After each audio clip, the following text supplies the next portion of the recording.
جب ان کو تعلیم حاصل کرنا ہے تو ہمیں تعلیم کیوں نہیں حاصل کرنا؟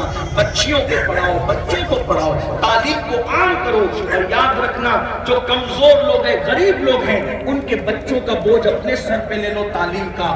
اگر آپ نے ایک نسل کو پڑھا دیا تو 3 نسل انشاءاللہ سنور جائے گی. 3 نہیں بلکہ 7 نسلیں سنور جائے گی. تعلیم کے بغیر ترقی ممکن نہیں ہے.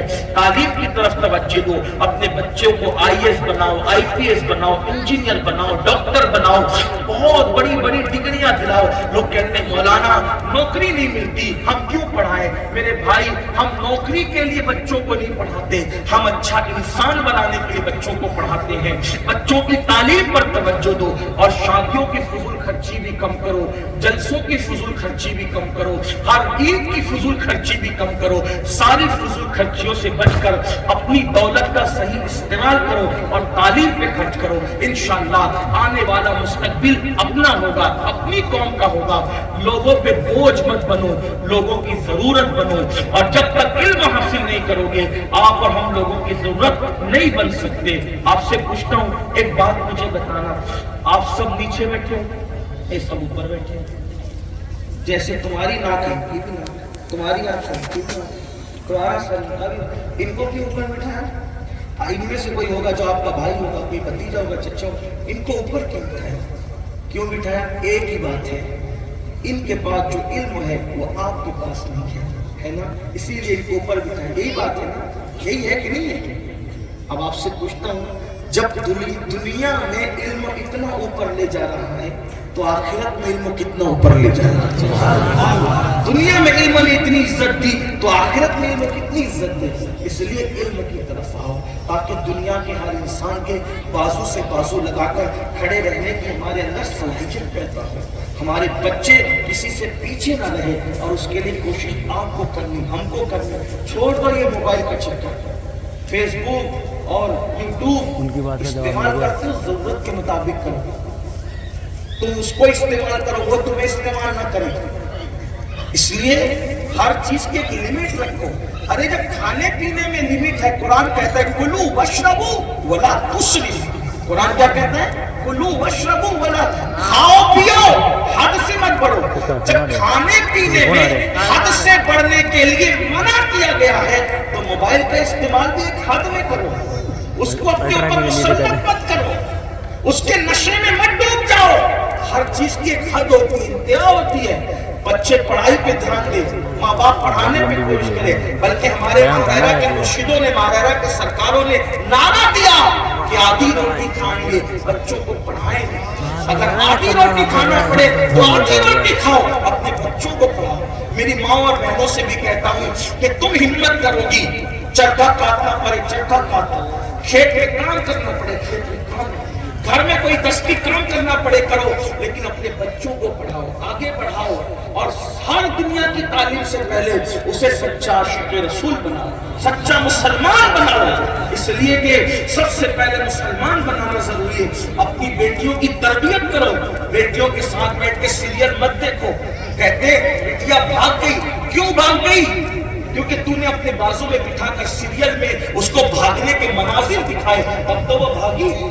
اگر تو سیدہ فاطمہ کی کنیز بناتی اپنی بیٹی کو تو تیری بیٹی کبھی گھر چھوڑ کے نہیں جاتی. تو بیٹیوں کو سیدہ فاطمہ کی سیرت پڑھاؤ, ام المومنین خدیجہ الکبریٰ کی سیرت پڑھاؤ, اور خود بھی پردے کی پابند بنو, اپنی بچیوں کو پردے کی پابند بناؤ. اللہ کے رسول علیہ السلام فرماتے ہیں کہ جہنم کے اندر کچھ عورتیں آدھے منہ لٹکی ہوئی تھی. جہنم کے اندر کچھ عورتیں آدھی منہ لٹکی ہوئی تھی. میں نے پوچھا جبریل یہ کون ہے؟ جبریل امین نے کہا یا رسول اللہ یہ وہ عورتیں ہیں جو سر کے بالوں کو کھول کر کے پھرا کرتی تھی. یعنی سر پہ دوپٹہ نہیں رکھتی تھی, پردہ نہیں کرتی تھی. بلکہ عورتیں تو جلسوں میں اتنی بے باک ہو گئی آج کل کی عورت. آپ کے یہاں کی نہیں ہوگی ایسی, دوسرے علاقوں کی بات ہے کہ جلسے میں بھی بے پردہ, منہ کھول کے جلسے میں بیٹھتی, باریک اور پتلے لباس پہنتی. کچھ عورتیں تو جسم اپنی نمائش کرتی ہیں. اللہ کے رسول علیہ السلام نے فرمایا قیامت کی نشانیوں میں سے نشانی یہ ہے کہ عورتیں کپڑے پہن کے بھی ننگی رہے گی. وہ صحابہ نے پوچھا یا رسول اللہ کپڑے پہن کے کوئی لڑکا کیسے رہ سکتا ہے؟ تو آقا نے فرمایا اتنے پتلے کپڑے پہنے گی عورت کہ کپڑے پہننے کے بعد بھی جسم نظر آئے. آج عورتیں آدھی آستین کے کپڑے پہن رہی، پتلے کپڑے پہن رہی، سر نہیں ڈھانپ رہی ہے. یاد رکھنا قبر کے اندر جب جہنم کی آگ سلگے گی برداشت نہیں کر سکو. میری بہنوں شوہر ڈانٹ دے تو تمہیں رونا آتا ہے، جب اللہ عذاب دے گا تو کیا حال ہوگا؟ اس لیے اداکارہ کے طریقے کو مت اختیار کرو، فلم کی ہیروئن کے طریقے پہ مت عمل کرو. اور مردوں کو بھی شرم نہیں آتی، بیٹی اگر دوپٹے کو مفلر بنا کے گھوم رہی ہے تو باپ کہتے ہیں ارے یہ مولوی لوگ تو دقیانوسی بات کرتے ہیں، آج تو نیا دور ہے، جدید دور ہے. ارے جدید دور تو لگا آج، دنیا جدید دور کی طرف جائے. مسلمان اپنے نبی کے قدموں میں رہنا پسند کرتا ہے. میرے آقا علیہ السلام فرماتے ہیں کہ اللہ نے جنت کے دروازے میں لکھ رکھا ہے کہ جنت دیوس کے لیے حرام ہے، حرام. تو صحابہ نے پوچھا دیوس کون ہے؟ تو فرمایا وہ مرد دیوس ہے، دیوس جس کے گھر کی عورت بے پردہ گھومتی ہے اور وہ مرد منع نہیں کرتا، اس پر جنت کی خوشبو بھی حرام ہے. نہ اللہ اس کی نمازیں قبول کرے گا، نہ اللہ اس کی دعائیں قبول کرے گا. اپنی بیٹیوں کو پردے کا پابند کرو، اپنی بہنوں کو پردے کا پابند کرو، اپنی بیوی کو پردے. گھر میں اسلامی ماحول بناؤ، انشاءاللہ دنیا بھی کامیاب ہے، آخرت بھی کامیاب ہے. اللہ پاک سب سے پہلے مجھے توفیق دے، گفتگو کے درمیان کوئی غلطی ہو تو اللہ تعالیٰ معاف فرمائے. استغفر اللہ ربی من کل ذنب و اتوب الیہ. اگر آپ سب ملنے کے لیے دوڑیں گے تو میں 4 بجے تک نہیں پہنچ سکوں گا. کوہرا بھی ہے، مجھے فلائٹ پکڑ کے اگلے پروگرام میں جانا ہے. میں بہت ادب کے ساتھ لیتا ہوں کہ آپ لوگ پیچھے نہ دوڑتے ہوئے، آپ سب بیٹھے، سب بیٹھے نہ اٹھنا. تم پہ کروڑوں درود طیبہ کے شمس و ضحا، تم پہ کروڑوں ہم نے خطا میں نہ کی، تم نے عطا میں نہ کی. ہم نے خطا میں نہ کی، تم نے عطا میں نہ کی. کوئی کمی سرورا تم پہ کروڑوں درود، کوئی کمی سرورا تم پہ کروڑوں درود. کر کے تمہارے گناہ مانگے تمہیں سے پناہ، کر کے تمہارے گناہ مانگے تمہیں سے پناہ.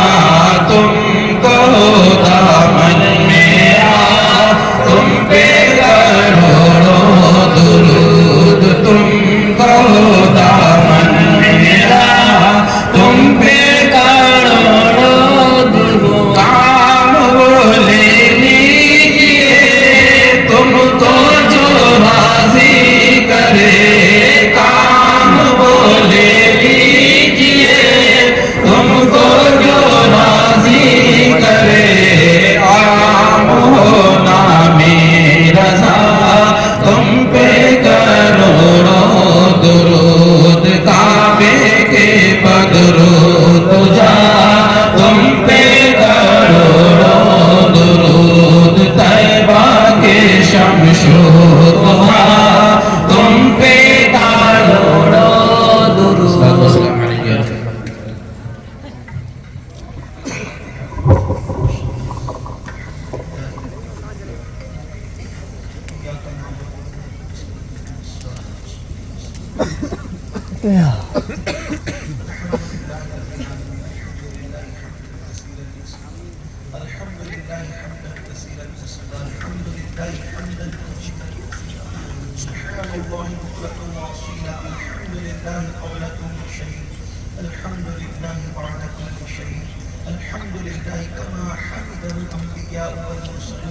اللهم صل على سيدنا ومولانا محمد وعلى آل سيدنا ومولانا محمد صلاة تنجينا بها من جميع الأهوال والآفات وتقضي لنا بها جميع الحاجات وتقضي لنا بها جميع الحاجات وتقضي لنا بها جميع الحاجات وتطهرنا بها من جميع السيئات وترفعنا بها عندك أعلى الدرجات وتبلغنا بها أقصى الغايات من جميع الخيرات في الحياة وبعد الممات إنك على كل شيء قدير. اللهم ربنا آتنا في الدنيا حسنة وفي الآخرة حسنة وقنا عذاب النار. ربنا هب لنا من أزواجنا وذرياتنا قرة أعين واجعلنا للمتقين إماما. اللهم أحسن عاقبتنا في الأمور كلها وأجرنا من خزي الدنيا وعذاب الآخرة. إلهي بحرمة الحسن وأخيه وأمه وأبيه وجده صلى الله عليه وآله وسلم وبنيه نجي من كل غم الذي أنا فيه يا حي يا قيوم يا ذا الجلال والإكرام. أسألك أن تحيي قلبي بنور معرفتك يا الله يا الله يا أرحم الراحمين يا أرحم الراحمين یا ارحم الراحمین. مولا ہماری اس محفل کو قبول فرما لے، ہم سب کے گناہوں کو معاف فرما دے. یا اللہ ہمارے والدین کی بے حساب مغفرت فرما دے. آج سے پہلے ہم نے جو کچھ بھی کیا میرے اللہ تیرے محبوب کے صدقے مولا سب کی بے حساب مغفرت کر دے. یا اللہ سب کو نمازی بنا دے، قیامت میں ہماری نسلوں کو نمازی بنا دے. یا اللہ ہمارے دلوں میں نماز کا ذوق و شوق پیدا فرما دے.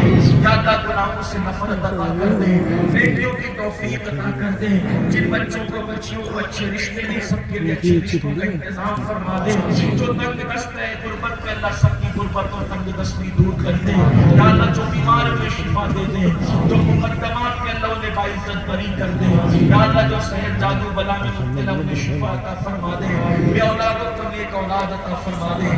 میرے اللہ ہمیں مانگنا نہیں آتا، تجھے عطا کرنا آتا ہے. مولا سب کے اٹھے ہوئے ہاتھوں کی لاج رکھ لے. مولا کروڑوں ماؤں سے زیادہ اپنے بندوں سے پیار کرتا ہے. میرے اللہ ہم سب کے اٹھے ہوئے ہاتھوں کی لاج رکھ لے. مولا جس کے دل میں جتنی مرادیں ہماری مرادیں پوری کر دے، سب کی تمنائیں پوری کر دے، سب کی آرزویں پوری کر دے. میرے اللہ ہمارا خاتمہ ایمان پر فرما، ہمیں عذاب قبر سے بچا، ہمیں بری موت سے بچا، سکرات کی تکلیف سے بچا، موت کی تکلیف سے بچا، قیامت کے دن کی ذلت و رسوائی سے بچا. یا اللہ تیرے اور تیرے محبوب کا فرما بردار بنا دے. ہمیں اور ہماری نسلوں کو نیک بنا دے. ہمارے بچوں کو بچیوں کو ہمارے ماں باپ کو صحت و سلامتی کے ساتھ لمبی عمر عطا کر دے. یا اللہ تو کریم کرم فرما، تو رحیم رحم فرما. مولا تیرے در سے کوئی خالی نہیں جاتا. مولا ہم نے تجھ سے جب بھی جو مانگا تو نے ہمیشہ عطا کیا. مولا ہماری بگڑی بنا دے، ہماری بگڑی بنا دے. ہم سب کے سوئے ہوئے مقدر جگا دے. یا اللہ سب پر کرم فرما، اس بستی پر کرم فرما. اس محفل کے انعقاد کرنے میں جن جن بھائیوں نے بہنوں نے کمیٹی والوں نے جس نے جیسی محنت کی، علماء نے ایمان اللہ سب کی خدمات قبول کر کے سب کو تیری شان کے لائق بہتر جزا دے، بہتر صلا دے. مجھ سے جن لوگوں نے دعا کی گزارش کی ان کی مرادیں پوری کر دے. الہی بحق کے بنی فاطمہ کے برقون ایمان کنم خاتمہ اگر دعوت رکنی برقبول منو دستت رمان علی رسول ان اللہ و ملائکتہم یسلون علیہ یا ایوہ الذین آمنوا صلوا علیہ وسلموا تسلیما. اللهم صل على سيدنا سيدنا مولانا محمد وعلى اله وصحبه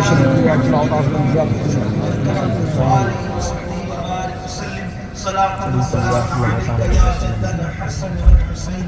سبحان ربك رب العزة عما يصفون وسلام على المرسلين والحمد لله رب العالمين. لا إله إلا الله لا إله إلا الله لا إله إلا الله محمد رسول الله. دیکھیے اگر آپ بھول گئے ہیں میری گزارش پھر سے ہمیں جانے کے راستے، آپ چاہتے ہیں ہماری فلائٹ چھوٹ جائے اور ہم لوگ پریشان ہیں.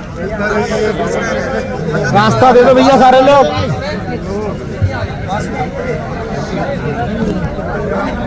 بڑی مہربانی بڑی محبت راستہ دے دیں.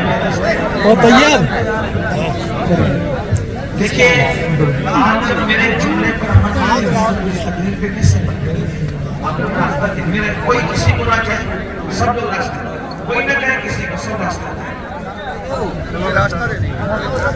ہڑیا بھائی سن نہیں رہا ہے؟ ہڑیا ادھر ہڑیا بھائی نکل جام تو چھوٹے بندے